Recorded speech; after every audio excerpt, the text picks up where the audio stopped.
Así que el nombre de las porciones de hoy, conforme a la antigua costumbre hebrea de llamar a cada pasaje con la palabra más relevante para una porción, será Tazria, que se puede traducir como concebir o dar a luz.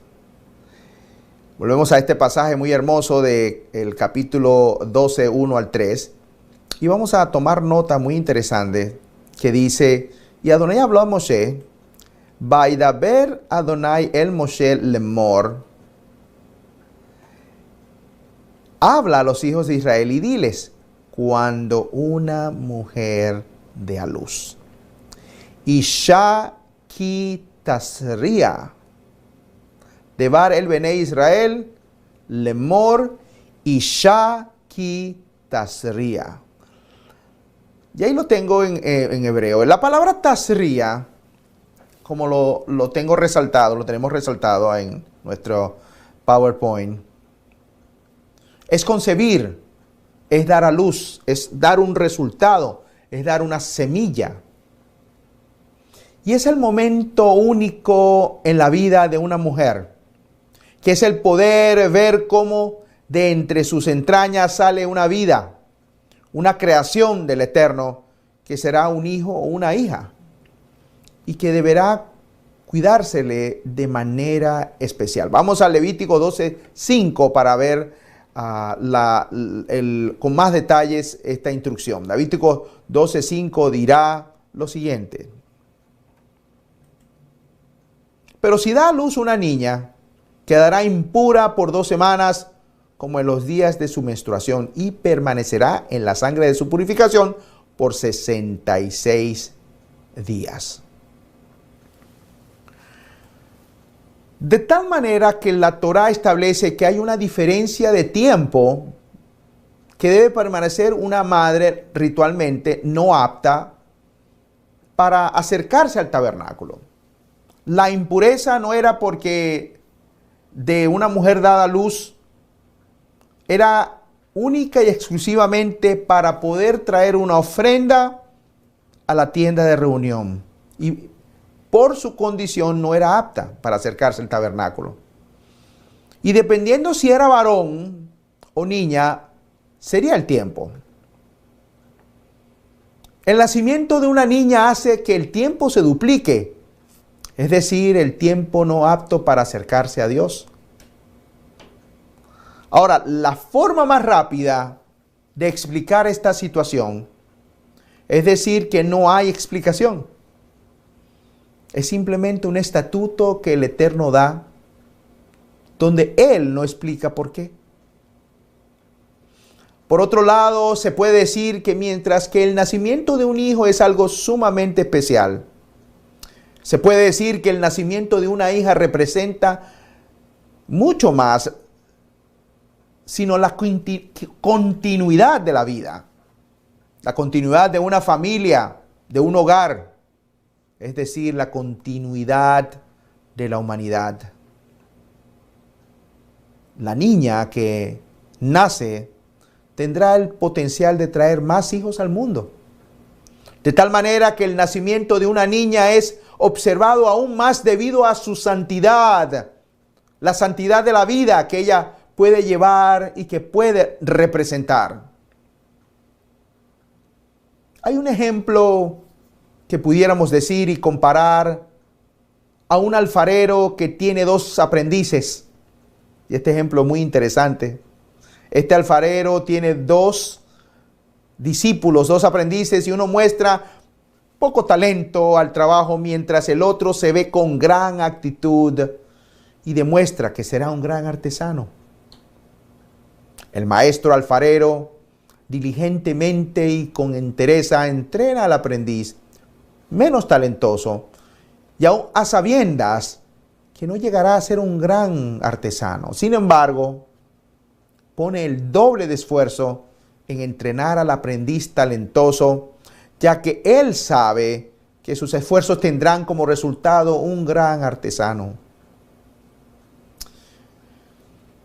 Así que pudiéramos decir, o reiterar que el nacimiento de una hija representa la continuidad de la vida, de una familia, de un hogar, es decir, la humanidad plena.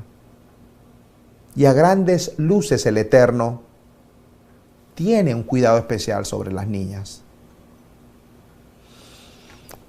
La parashá de hoy nos da en esencia y corazón de lo que se desea transmitir en la parashá de Levíticos 12. Verdaderamente no son los temas de impureza ritual en el estado de que se encuentre una mujer, sino sobre el cuidado que se debe tener con las mujeres y lo importante que es para el Eterno la unidad matrimonial. Y claro y fuerte, podemos entender que las explicaciones que hacen los rabinos el día de hoy, hoy en día, van a girar en torno a esta esencia. Debido que los temas de la pureza ritual ya no tienen validez, no tienen una vigencia, porque no hay donde cumplirlos o cómo practicarlos. Y ya entraron dentro de un contexto que no se pueden ni practicar. Pero lo que sí sé y sí se puede practicar es la pureza de la familia. Y es el cuidado que se debe tener con las mujeres en el momento de su cuarentena, en el momento de su dieta al tener un hijo. Algunos países dirán dieta, otros dirán cuarentena. Tan pronto la mujer da a luz, cuando todos sus órganos se están reacomodando, debe haber un cuidado para que no haya abuso en la intimidad física, sexual, de una manera súbita que afecte la recuperación, de manera que su sanidad sea óptima, su recuperación sea óptima. Y es una indicación de cómo debe ser la vida íntima, matrimonial de las familias. La Torá no da detalle de cuán frecuente, sino que entra en hablar de la calidad y el nivel de la santidad y el amor que debe tener en este tiempo. Así que más que la impureza de una mujer, es la pureza de la familia y no de la impureza de la mujer. Lo cual esto se convierte en un tema que en muchos momentos ha sido denigrante, excluyente, ya que gira en torno a algo muy personal de las damas. Si hoy es incómodo hablar de este tema para las mujeres, ¿qué sería hace 3.500 años? Hoy hay la calidad de higiene de todas las formas en el mundo moderno que en otro tiempo este cuidado no se tenía. Y es lo que la Torá dirá, muy interesante, trapos de inmundicia. Vayámonos a Isaías 64:6. Isaías 64:7 nos va a hablar, 64:6 nos va a hablar de este pasaje de los que se diría en tiempos modernos las toallas sanitarias, pero lamentablemente en esa época no se llamaban así. Muy interesante, el profeta nos habla que hemos sido inmundos como trapos de inmundicia. Isaías 64:6 dirá: todos nosotros somos como el inmundo y como trapo de inmundicia. Todas nuestras obras justas, todos nos marchitamos como la hoja, y nuestras iniquidades como el viento nos arrastran. Pasajes como estos, se usarán para regañar al pueblo de Israel. Y contextualizando que sus obras son como toallas sanitarias usadas. ¡Wow! ¡Qué fuerte, hermano! Ahora bien, si nuestras acciones son como trapos de inmundicia, la pregunta va a ser, ¿Cómo está nuestra relación con nuestro Señor? ¿Cómo está nuestra relación con el Eterno? ¿Cómo te acercas a Él? ¿Te acercas de una manera genuina, con kavaná, con la motivación correcta? ¿O te acercas de una forma netamente informativa, académica, racional, de libros, que realmente lo es como el ejemplo de aquellos que se ponen a estudiar y a filosofar y a relativizar y con una mente muy analítica, muy fría, denigrante, minimizan a nuestro Mesías Yeshua con una mente racional? Y eso es como el ejemplo de la esposa o del esposo. El esposo que tiene una relación muy buena con su esposa y luego alguien dice, es que a mí me parece que tu esposa no es de este mundo porque este libro y tal libro dice esto. Y de pronto pudiéramos caer en el juego de no poder decir y reaccionar desde la experiencia personal, que es un conocimiento experimental. Pero al reaccionar y decir correctamente, perdone amigo, pero yo lo siento. Yo a mi esposa sí la conozco. Y ella me conoce a mí. Yo sé quién es ella porque tengo una relación personal con ella. Y usted tendrá que decir, usted podrá decir amigo lo que quiera, pero yo sé quién es mi esposa. Y entramos en el tema del conocimiento, de tener una relación con el Señor. No, es que Yeshua no es así, no es asá, porque este libro dice tal y cual cosa. Y empieza todo un aspecto racional de incubadora, de método científico con falta de sentido común. Y debido a toda la experiencia, señales que hemos vivido y hemos visto y hemos experimentado de nuestro Mesías, de Él, es que podemos decir que Él es nuestro Señor. Como esta parashá habla de dar a luz en su primera parte y de concebir, debemos entender que constantemente habrá personas que querrán retar nuestra relación con nuestro Mesías. Y de seguro nos estamos preparando para dar respuesta a lo que ellos quieran retar y contrarrestar las preguntas a cualquiera que demande explicación de nuestra fe. Muchas personas en cierto momento en nuestras vidas te retarán y podrás decir, bueno, si quieres pregúntale al Señor, porque yo tengo una relación directa con Él. Puedo hablar con Él, porque Él es el camino, la verdad y la vida. Y nadie viene al Padre sino por Él. Él dijo, yo estaré con ustedes todos los días hasta el fin del mundo. Indicaré cómo hacer, porque Él es todo para mí. Es todo para nosotros. Yo conozco y tengo una relación.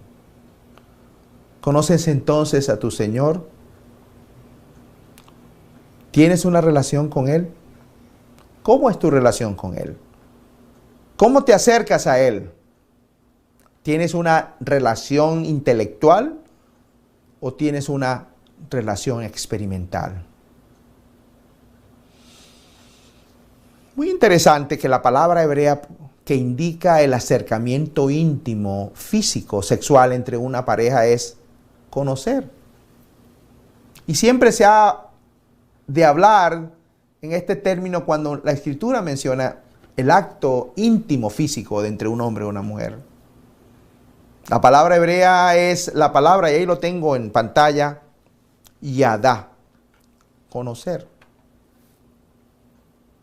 Y esta palabra yadá en hebreo, conocer, no es la forma que uno lo entiende dentro de la lengua española o del castellano. Vámonos a un pasaje para ver ese detalle. Génesis 4:1 nos va a decir lo siguiente. Ve a Adam y Adá et Java. Y el hombre conoció a Eva, su mujer, y ella concibió y dio a luz a Caín. Y dijo, he adquirido varón con la ayuda de Adonai. Conocer. Un conocimiento no intelectual, más bien sería un conocimiento experimental. ¿Cuál es la consecuencia del conocer? El conocer a Dios implica que hubo un fruto. Nuestra vida debe generar frutos. El tener una relación con Dios debe generar un fruto y no debe generar frutos malos, sino frutos que vienen del Señor. El reto, la pelea, los daños hacia otro, no vienen de Dios. Debemos conocer cuál es la voluntad del Señor. Recuerdo mucho, hace muchos años aquí en los Estados Unidos, por allá en finales de los 80, los jóvenes cristianos se ponían un brazalete que decía, "What would Jesus do?" ¿Qué Jesús haría? ¿Actuaría Jesús de la misma manera que tú actúas? ¿Haría todos los movimientos y las malas palabras que tú haces? Lo que hacemos denota nuestra relación y cuán cercano estamos de Dios, o cuán pegado estamos a nuestra naturaleza pecaminosa lejos de Dios. Así que entendemos que la palabra yadá, como lo tenemos ahí en línea, es conocer. Pero no de nuestra forma occidental de presentarnos, o mucho gusto, mi nombre es Adán. Le presentó, él conoció a tal y cual persona. De manera intelectual, de análisis. Mateo 1:25 nos va a decir lo siguiente. Pero no la conoció hasta que dio a luz a su hijo primogénito y le puso por nombre Yeshua. Ahora, la palabra conocer no la conoció, ahí tengo en el griego, es la palabra ginosko. Esta palabra griega es conocido, saber, llegar a conocer, reconocer, percibir. Y este concepto de esta palabra ginosko es el conocimiento racional e informativo. Pero en el hebreo no es así. Ese conocimiento es intimar. Es un conocimiento experimental, físico. Es llegar a un nivel de cercanía y de intimidad único.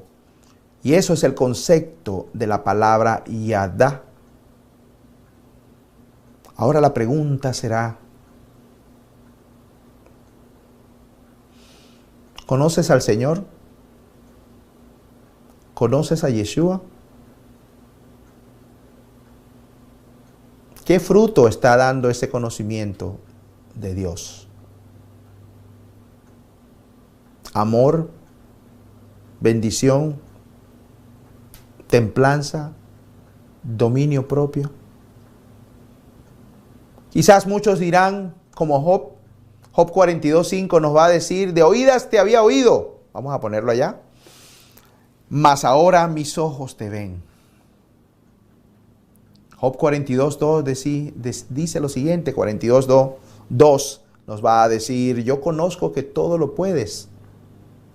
Ahora, muy interesante que la palabra hebrea que está ahí es la palabra yadati, que viene del verbo yadar, conocer. Lo sé por experiencia propia, que el Padre Celestial todo lo puede y que no hay pensamientos que se escondan de ti. Yo lo sé porque lo he vivido. Job 42:3 nos va a decir lo siguiente.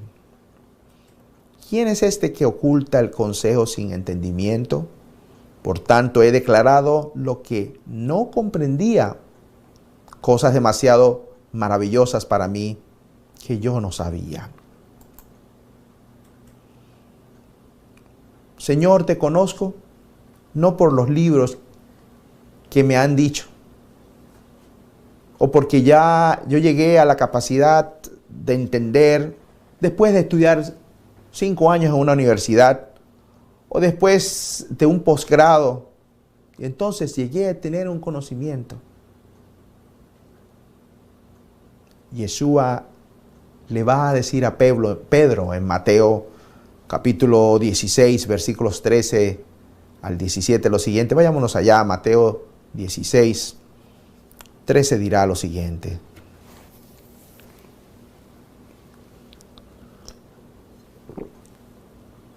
Cuando llegó Yeshua a la región de Cesarea de Filipo, preguntó a sus discípulos, diciendo, ¿quién dicen los hombres que es el Hijo del Hombre?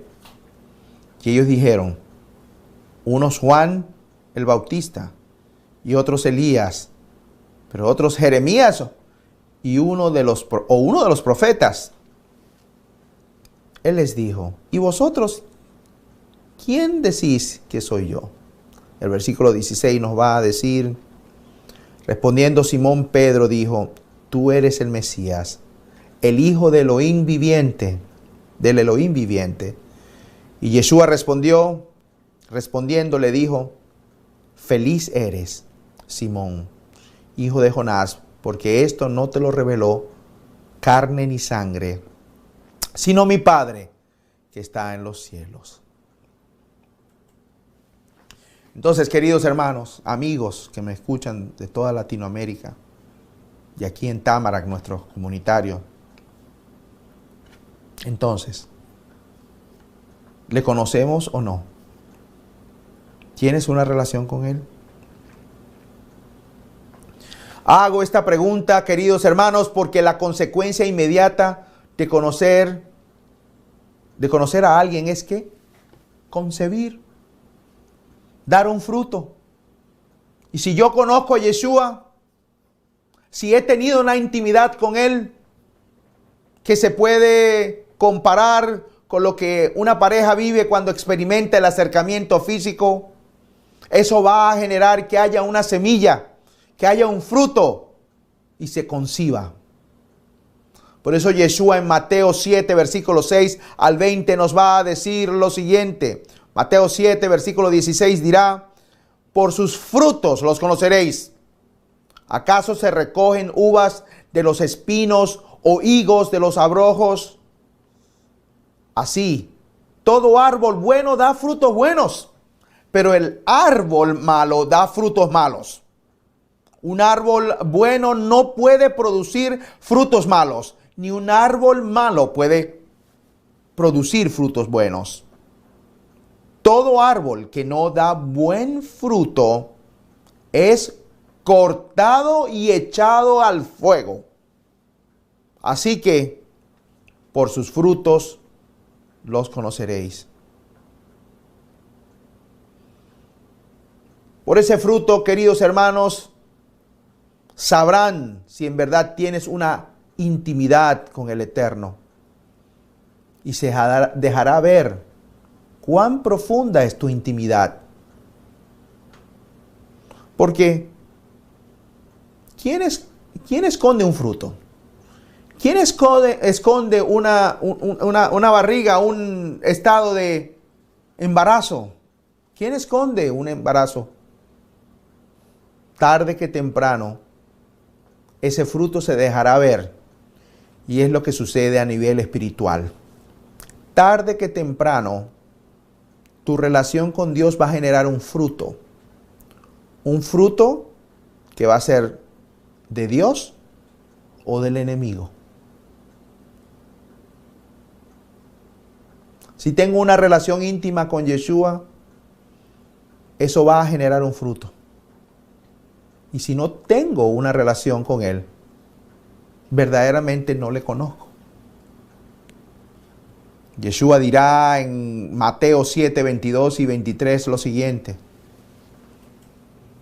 Muchos me dirán en aquel día, Señor, Señor, ¿no profetizamos en tu nombre? Y en tu nombre echamos fuera demonios, y en tu nombre hicimos muchos milagros.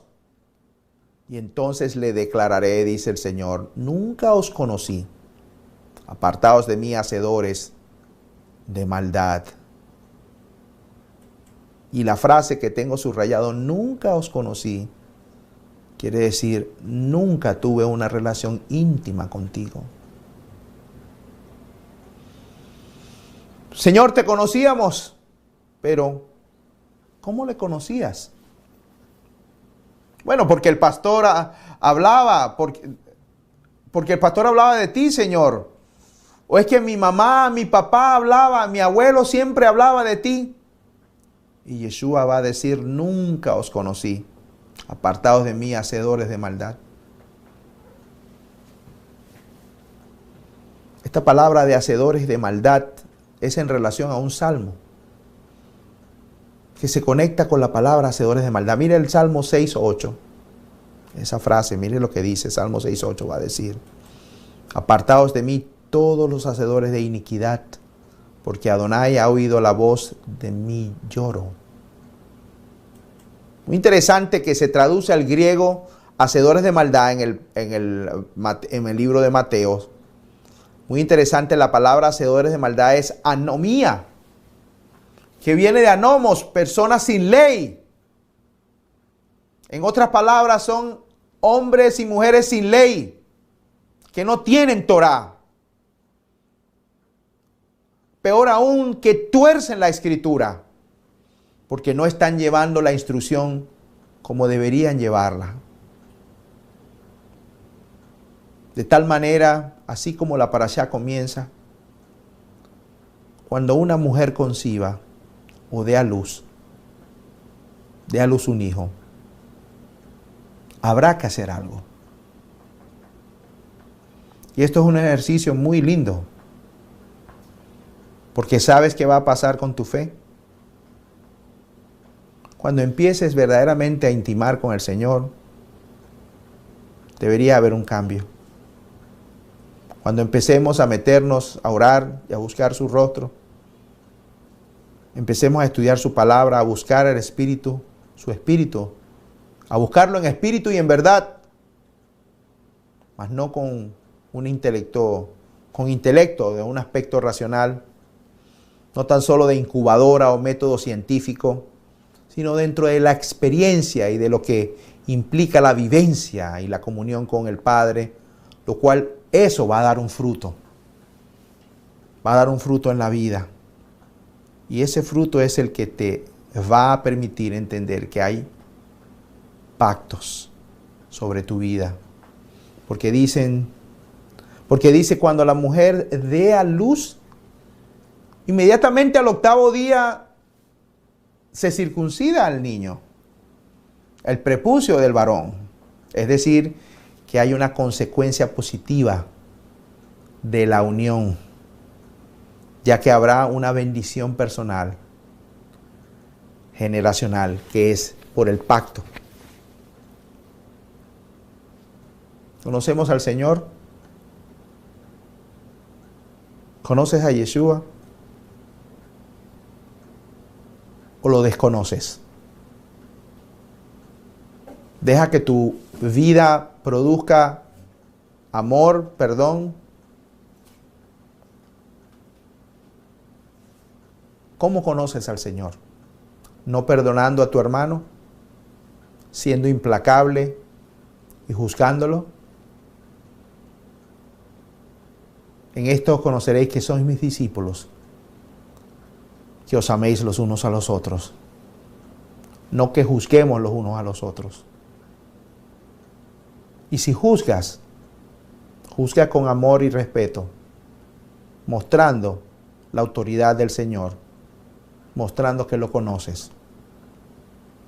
¿Conoces a Yeshua? Quiero terminar, no sin antes decir unas palabras sobre esta Parashat Tazria Metzorah.